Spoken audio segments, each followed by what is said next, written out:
L'Europe conserve la mémoire de l'Andalousie musulmane, mais elle oublie que l'islam a aussi rayonné plus de 4 siècles en Sicile. Les musulmans ont marqué la culture locale, édifié des trésors d'architecture, contribué à l'essor de l'agriculture et de la science. Durant la période médiévale, où les géographes représentaient les pôles nord et sud de façon inversée, le plus célèbre d'entre eux, Al-Idrissi, a réalisé son œuvre majeure en Sicile, un grand planisphère en argent et un livre de commentaires synthétisant le savoir cartographique de l'époque.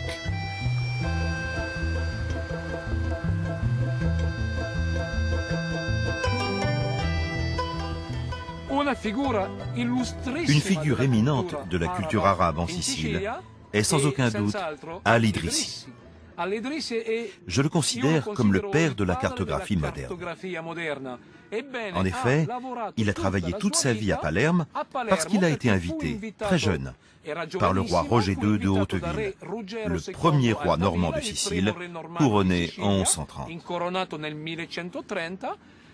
Il a été invité et il a travaillé toute sa vie en Sicile.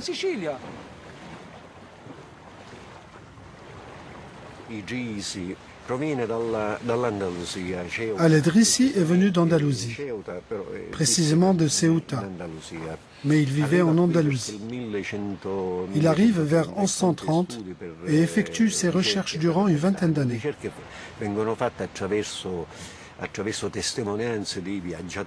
Ces travaux sont effectués à partir de témoignages de voyageurs, à travers les récits de gens qui se sont rendus dans différents pays. Et il recueille ainsi tout ce matériel durant de nombreuses années. Par conséquent, le travail d'Al-Idrissi n'était pas cantonné à la Sicile. L'œuvre voulue par le roi Roger concernait en fait le monde entier. Al-Idrissi illustre la richesse de la production intellectuelle des musulmans de Sicile, mais il n'est pas le seul. La poésie arabe atteint son apogée dans l'île avec des poètes comme Ibn Rashid et Ibn Hamdis. Ce dernier consacrera des milliers de vers à la Sicile après son expulsion à la fin du XIIe siècle. Les travaux de lexicographie et de grammaire de linguistes comme Al-Makki, Ibn al-Qatta ou encore Ibn al-Bir feront longtemps référence. La Sicile a aussi donné naissance à Jawhar al-Sikili. Ce général établira le plus grand empire fatimide et fondera à la fin du Xe siècle, en Égypte, la ville du Caire et l'une des toutes premières universités du monde, Al-Azhar. Les musulmans de Sicile contribueront aussi très largement à la traduction et à la transmission de la culture grecque à l'Occident. La riche histoire de la Sicile musulmane commence en fait en 827, lorsque les premiers d'entre eux venus de Kairouan débarquent à Mazara del Vallo, à l'extrême sud-ouest de l'île. Les musulmans s'installent dans une Sicile qui est byzantine. Et il faut se rappeler de ce qu'est Byzance. Parce que Byzance est à l'époque un empire très puissant, au 6e, 7e et 8e siècle, avec probablement l'une des armées les plus redoutables au monde. Mais chez nous, en Italie méridionale, chez nous, en Sicile, ils se sont surtout installés pour des raisons fiscales. Ils ne sont pas intéressés par le développement de nos terres. Ils veulent juste qu'on leur verse des impôts. C'est pour cela qu'on ne peut pas parler de conquête. Au départ, les musulmans qui arrivent ici n'ont pas l'intention de s'installer. Ils effectuent essentiellement des razzias. Mais comprenant petit à petit qu'il n'y a pas d'hostilité majeure à leur encontre, alors ils s'installent.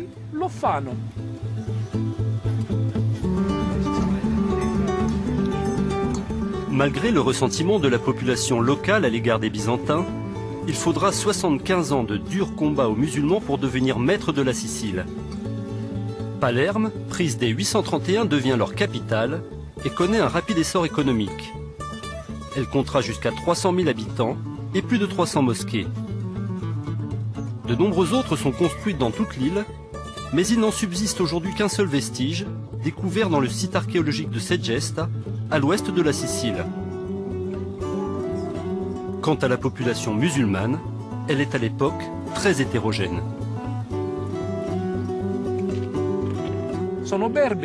Ce sont des Berbères, des Kabyles. Ils viennent d'Al-Andalus, ils viennent du Maroc, d'Algérie, de Tunisie.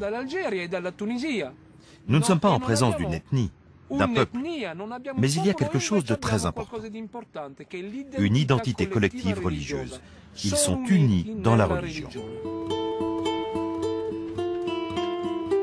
La Sicile médiévale va s'enrichir de populations musulmanes, chrétiennes et juives venues d'Europe, d'Afrique et d'Asie, qui s'arabisent rapidement.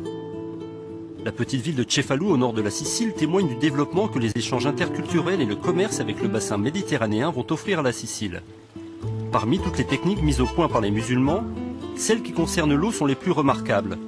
Lavoirs, thermes, canaux, aqueducs et systèmes d'irrigation sont encore visibles de nos jours. En un siècle et demi de domination, les dirigeants musulmans lancent un vaste plan agraire en développant la culture des agrumes et de nombreuses espèces de légumes. La canne à sucre, le papyrus, le coton, le henné et l'indigo y sont aussi cultivés. La Sicile devient un producteur et exportateur de soieries, turbans, robes, voiles, couvertures et de tapis.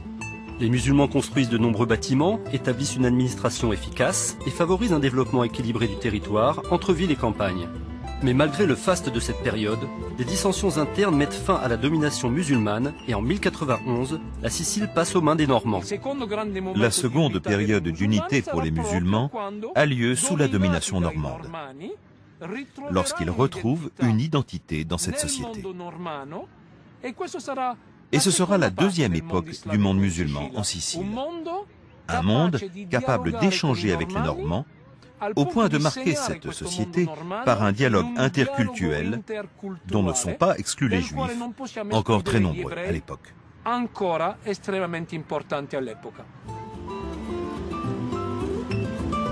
Même sous domination normande, la Sicile continuera de bénéficier du savoir-faire des musulmans.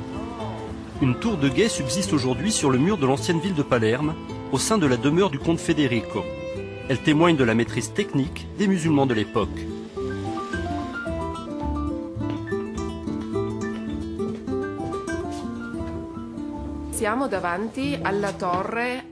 Nous sommes devant la tour arabo-normande. La tour de guet, qui est très ancienne puisqu'elle prend directement appui sur le mur antique de la ville qui est sous nos pieds. C'est l'unique tour qui existe encore de cette période. La tour a été construite au XIIe siècle. Tout autour de nous était construit le mur de la cité, de cette sorte de péninsule que constitue la ville de Palerme, avec de nombreuses tours de guet. Et c'est donc la seule tour que nous pouvons encore voir aujourd'hui. Nous avons ici un merveilleux exemple architectural de la collaboration entre Arabes et Normands, parce que les Normands, en conquérant la Sicile, ont appris beaucoup de choses des Arabes. Derrière moi, nous avons un système d'aération. Concrètement, il y a des trous dans les murs qui sont ouverts de haut en bas. En général, au-dessous, il y avait de l'eau. Et l'air chaud pouvait monter, sortir par le haut. On mettait également des étoffes humides dans ces ouvertures. Et en séchant, ces étoffes faisaient descendre la température. Ce style arabo-normand est sans nul doute un système de collaboration unique au monde.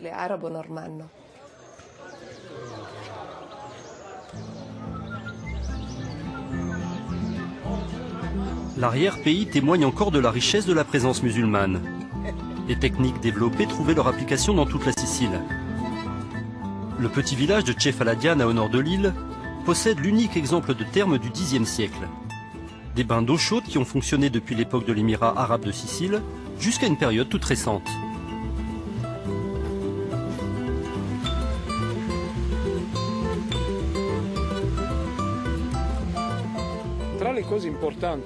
Parmi les choses importantes qui nous ont été transmises par les musulmans en Sicile, il y a les thermes. Bien sûr, elles n'ont pas été inventées par les musulmans. C'est un héritage des Romains, qui eux-mêmes l'ont hérité des Grecs. Ce sont les Grecs qui ont inventé le thermalisme.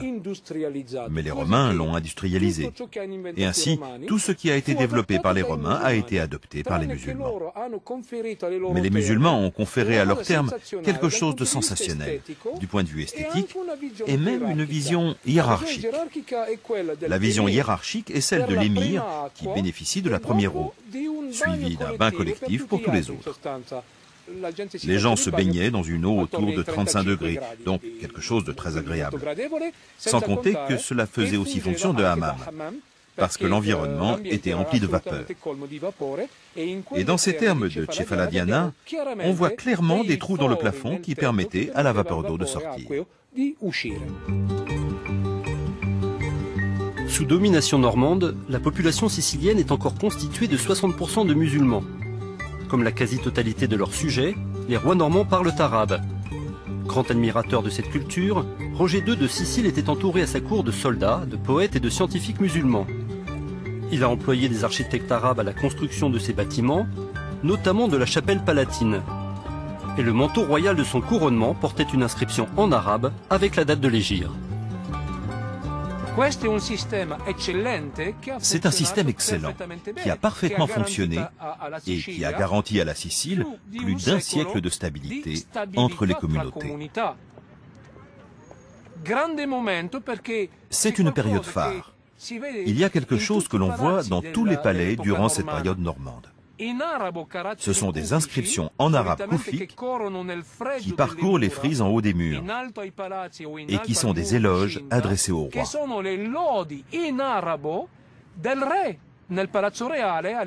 À l'entrée de la chapelle palatine, au palais royal, une inscription sur le piédestal d'une clepsydre, une horloge à eau, souhaite au roi, en arabe, en grec et en latin, de vivre pour l'éternité, parce que sa prévoyance, sa bonne gouvernance en font quelqu'un de reconnu, aussi bien par les Normands que par les musulmans eux-mêmes et par les Juifs.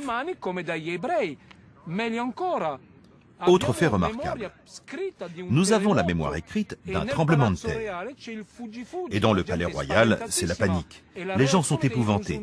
Et la réaction des musulmans, les domestiques du roi normand, est immédiatement de s'agenouiller pour la prière. Et bien sûr, ils prient Allah.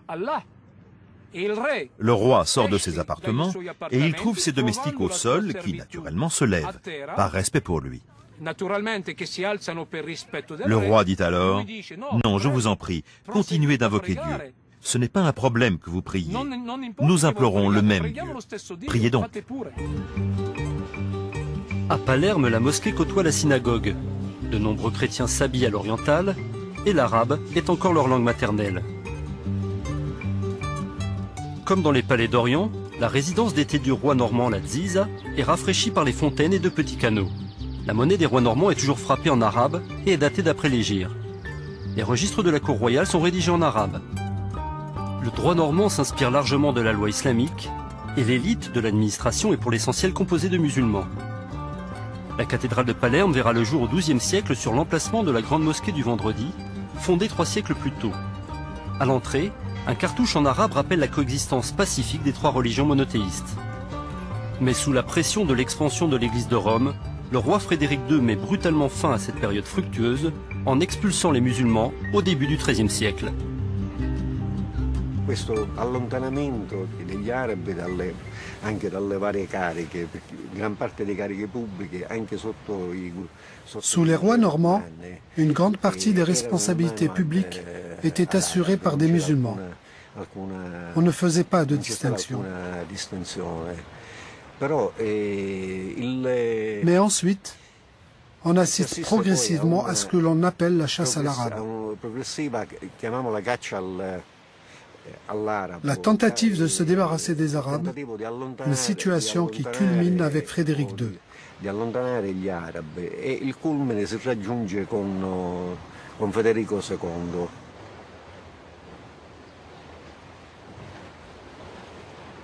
Ci troviamo in un angolo del golfo di Castellammare. Nous nous trouvons à un angle du golfe de Castellammare. Et tout ce que l'on voit autour de nous évoque le souvenir de l'époque arabo-musulmane en Sicile.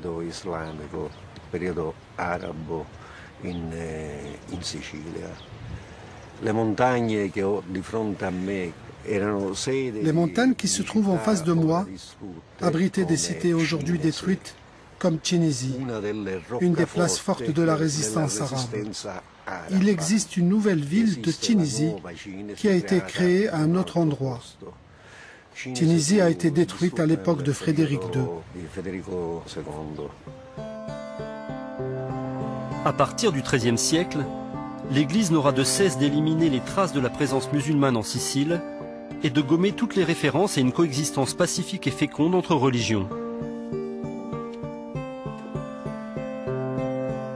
Peu à peu, la mémoire de cette période sera éclipsée et réécrite à la seule gloire d'un christianisme tout-puissant.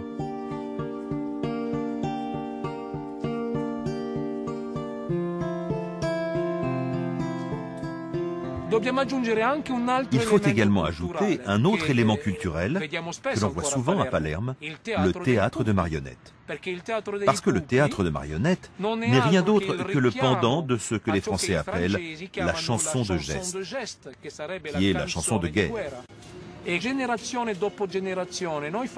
Génération après génération, nous donnons à voir des chevaliers chrétiens triomphants, loyaux, pleins de morale et d'ardeur sacrée, faisant face à des musulmans qui sont systématiquement vaincus, qui sont toujours montrés comme ils n'ont jamais été en réalité.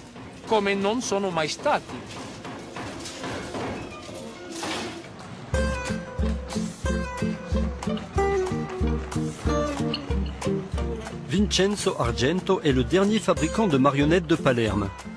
Il perpétue cette tradition du théâtre populaire qui a véhiculé durant des siècles la mémoire imaginaire de la Sicile médiévale.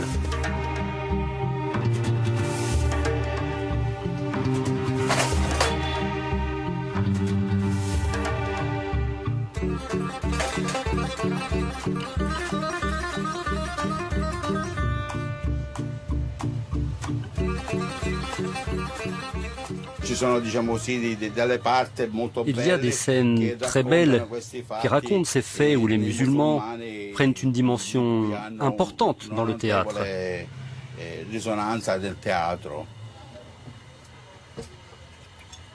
Je les vends aussi en fonction du costume qu'ils portent. Je m'inspire de ce que décrit le livre pour le théâtre, ce que le personnage doit faire, comment il doit être réalisé, ou quel emblème il doit porter. Toutes ces choses que l'on doit respecter pour être fidèle au personnage.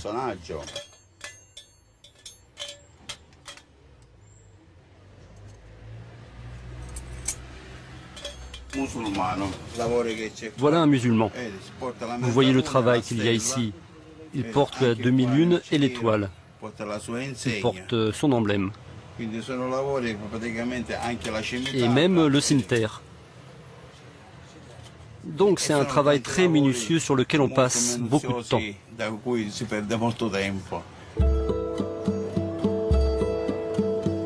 La mémoire de la Sicile musulmane s'est transmise à travers les siècles, souvent à l'insu des habitants. Plusieurs des plus importants marchés de Palerme ont été créés par les musulmans du Moyen-Âge.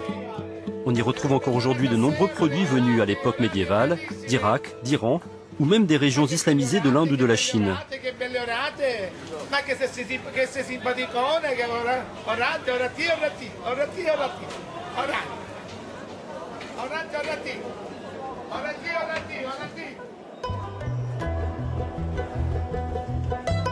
La région de Sicile a décidé d'exhumer et de valoriser son passé islamique.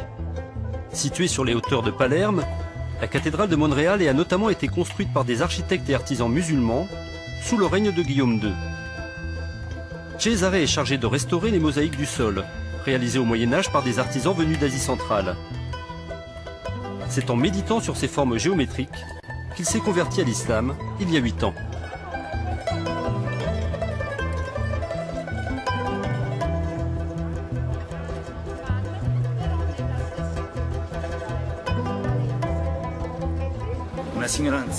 Une personne âgée venue des États-Unis m'a raconté une légende que lui avait rapportée son grand-père et qui concerne ce carré de mosaïque qui se trouve à mes pieds. En effet, la géométrie de ce panneau est un peu anormale au regard des autres figures, parce qu'elle est orientée dans une direction différente de la géométrie des autres modules. Alors, cette femme m'a raconté que l'artisan musulman qui avait réalisé cette décoration avait voulu indiquer ici la direction de la Qibla, c'est-à-dire la direction de la Mecque, la direction vers laquelle se tournent les musulmans pour faire leurs prières. Et donc, j'étais curieux de vérifier cette histoire. Et effectivement, j'ai découvert que c'était la direction parfaite de la Mecque. Et comme vous pouvez le voir, la géométrie ne correspond pas aux diagonales qu'ont toutes les autres étoiles. Elle est légèrement décentrée.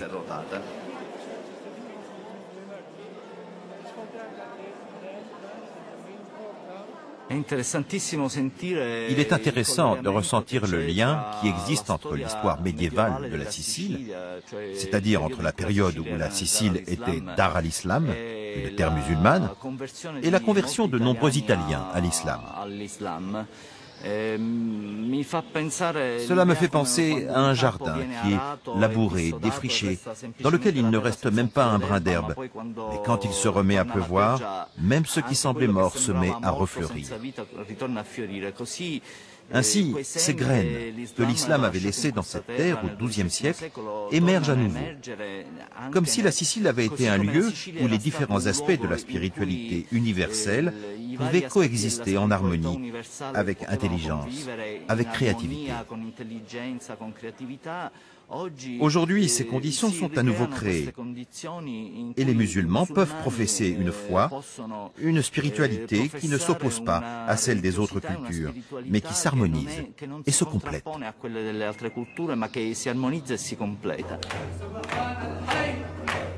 Alessandra a découvert l'islam dans sa terre natale de Sicile à travers la musique et le chant sacré. Mais ce qui l'a d'abord frappé, ce sont les influences de l'arabe sur la langue sicilienne et sur les noms de lieux. Linguistiquement, de nombreux mots de la langue sicilienne que l'on appelle le dialecte sont en réalité d'origine arabe. Ce sont les mêmes. Quand une personne se sent très mal ou est très triste ou a de gros problèmes, en sicilien on dit meschino, en arabe on dit mesquine, et ça veut dire exactement la même chose. Ou bien les sacs de femmes en paille, les sacs très simples avec des anses s'appellent kofa en arabe, et on les appelle aussi kofa en sicilien. Il y a également beaucoup de termes liés au système de mesure de la terre, de noms de communes, comme par exemple Caltanissetta, qui vient de Calatnissa, ce qui signifie porte des femmes. Et beaucoup de villages ont ce préfixe. Tanti paesini in Sicilia hanno questo prefisso.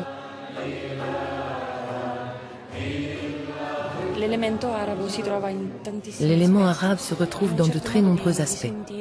Dans une certaine manière de ressentir les atmosphères, les perceptions, les émotions, et dans une certaine modalité du chant. Je parle aussi en tant que musicienne. Par exemple, le chant de tradition orale sicilienne se produit avec la même émission de voix qu'on utilise dans le monde arabe, donc très guttural et avec une voix de tête. Et c'est un chant extrêmement riche, très structuré. C'est une ligne continue dans le temps.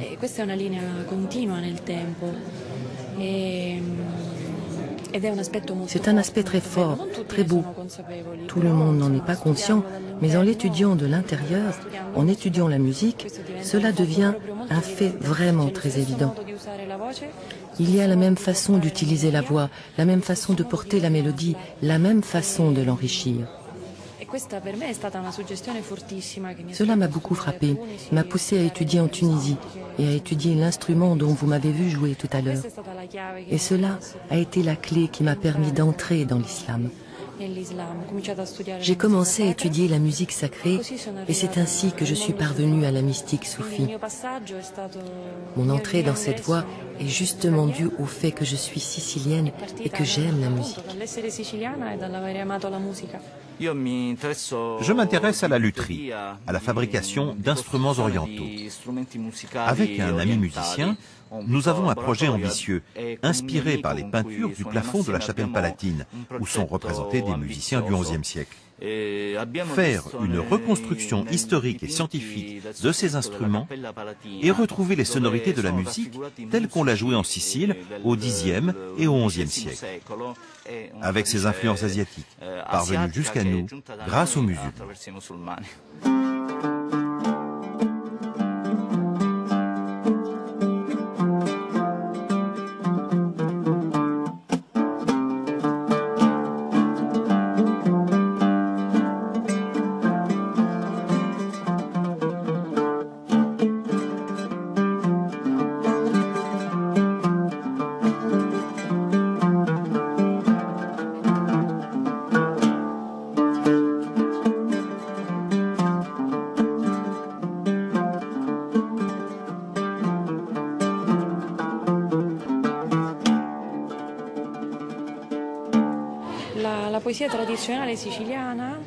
La poésie traditionnelle sicilienne a une métrique propre qui est le sonnet, composé de vers à mètre syllabique. Mais c'est vrai qu'il y a une continuité avec la poésie traditionnelle médiévale arabe, comme les muashahat, qui étaient des formes métriques musicales, ou que ce soit dans les formes populaires, comme les munajal.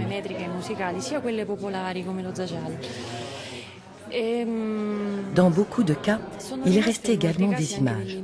Pas seulement la quantité de mètres et les formes poétiques précises, mais il y a eu une véritable transmission d'images. Par exemple, une façon d'indiquer les richesses du cœur dans le monde imaginaire arabe se traduit par l'image du jardin. Cette image du jardin est transmise de manière identique dans la poésie traditionnelle sicilienne.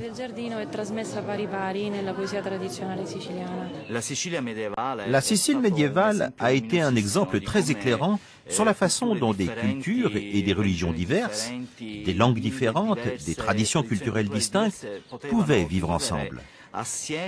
Pas seulement en paix, mais en mettant ensemble leurs forces créatives pour générer quelque chose de nouveau à partir de toute cette richesse. Aujourd'hui, nous avons la même perspective. À Palerme vivent ensemble de nombreuses ethnies et des musulmans d'origines diverses. Des Bangladais, des Pakistanais, qu'ils soient sunnites ou chiites, des communautés soufis ou des musulmans qui se retrouvent davantage dans une pratique traditionnelle. Cette année, par exemple, nous avons tous fêté ensemble le Maoulid, la naissance du prophète Mohammed, et entonné des chants de dévotion dédiés à la famille d'Ali, avec nos frères sunnites. Tout cela en parfaite harmonie. Et ce qui est important, c'est que les chrétiens étaient aussi invités à cette fête, ainsi que des Tamouls hindouistes. Il y avait également des bouddhistes zen. On a célébré la fête tous ensemble, parce que le divin, Allah, n'est pas seulement le Dieu des musulmans, mais c'est le Dieu de l'univers et de tous les êtres humains. Et le Dieu de tous les êtres humains ne peut qu'inspirer un vivre ensemble de paix, d'amour et de fraternité.